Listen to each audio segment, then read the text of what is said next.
Hey mga bro! Welcome back sa channel. Today, pag-uusapan natin ang exciting na balita para sa mga aviation at defense enthusiasts.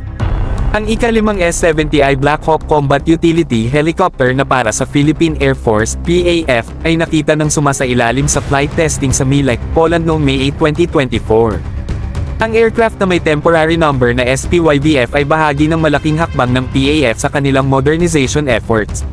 Kasunod ng mga nauna nitong predecessors, SPYVB, SPYVC, SPYVD, at SPYVE, ang Black Hawk na ito ay handa nang sumama sa mga kapatid nito sa Philippine Air Force. Bawat isa sa mga helicopter na ito ay nagre-represente ng makabuluhang pag-upgrade sa capabilities ng PAF, nagbibigay ng mas mahusay na utility at combat readiness. Napakaganda talagang makita ang mga machine na ito na nabubuo, bawat hakbang sa kanilang journey ay nagpapalapit sa kanilang bagong tahanan.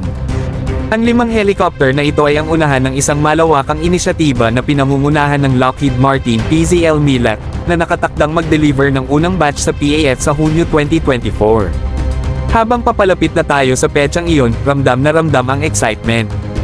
Kilala ang Black Hawk sa kanyang versatility at tibay, kaya't mahalaga itong karagdagan sa anumang modernong Air Force.